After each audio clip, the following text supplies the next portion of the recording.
بسم اللہ الرحمن الرحیم۔ ماہ رمضان المبارک میں سحری، یہ پیارے آقا صلی اللہ علیہ وآلہ وسلم کی اتنی پیاری سنت ہے کہ نبی پاک صلی اللہ علیہ وآلہ وسلم نے فرمایا تسحرو، تم سحری کیا کرو، کیونکہ اللہ تعالیٰ نے سحری میں برکت رکھی ہے۔ آج کچھ لوگ سستی کی وجہ سے، نادانی کی وجہ سے اور تھوڑی سی غفلت کی وجہ سے سحری چھوڑ دیتے ہیں۔ افطار کے وقت اتنا کھانا کھا لیتے ہیں کہ اب ان کو کھانے کی طلب ہی نہیں ہوتی، وہ صبح اٹھتے نہیں ہیں، سوئے رہتے ہیں۔ یاد رکھیں یہ سحری جو ہے یہ اللہ پاک کی کیسی نعمت ہے اور ہمارے پیارے آقا صلی اللہ علیہ وآلہ وسلم کی کیسی سنت ہے کہ سرکار نے فرمایا کہ جو سحری کرتے ہیں، سحری کرنے والے روزہ داروں پر اللہ اور اس کے فرشتے رحمت بھیجتے ہیں۔ اللہ اکبر، یا رسول اللہ، یا علی۔ اب میں یہاں آپ کو دو بڑے ایمان افروز واقعات سحری کے حوالے سے سنانا چاہتا ہوں۔ سحری کا پس منظر کیا ہے؟ جیسا کہ آپ کو معلوم ہے کہ روزہ پہلی امتوں میں بھی تھا، روزہ ہر نبی نے رکھا ہے، روزہ ہر شریعت میں تھا، لیکن سحری صرف اور صرف اس امت میں ہے۔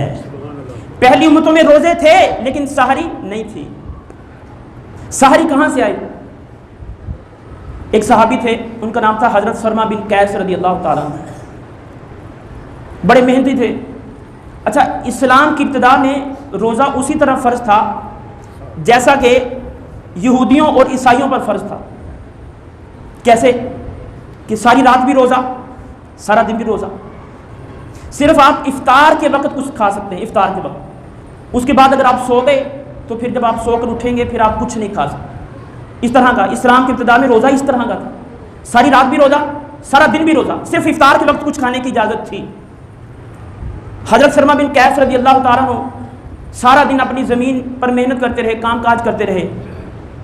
جب شام ہوئی گھر آئے، اپنی اہلیہ سے کہا کھانا بناؤ۔ ان کی اہلیہ کھانا بنانے میں مصروف ہو گئی، ادھر ان کو تھکاوٹ کی وجہ سے نیند آ گئی۔ جب اہلیہ نے کھانا پکا لیا، تیار کر لیا، وہ لے کر آئیں، بیدار کیا، کھانا پیش کیا تو انہوں نے کھانے سے انکار کر دیا کیونکہ اگلے دن کا روزہ شروع ہو چکا تھا۔ پھر اگلے دن بھی روزہ، ساری رات بھی روزہ، اگلے دن بھی روزہ۔ کل دوپہر کے وقت جا کر نقاہت کی وجہ سے، کمزوری کی وجہ سے وہ بے ہوش ہو گئے۔ کیا ہو گئے؟ بے ہوش۔ پھر جب یہ ماجرا نبی پاک صلی اللہ علیہ وآلہ وسلم کی بارگاہ میں لایا گیا تو پھر اللہ تعالیٰ نے سحری کرنے کی اجازت عطا فرمائی۔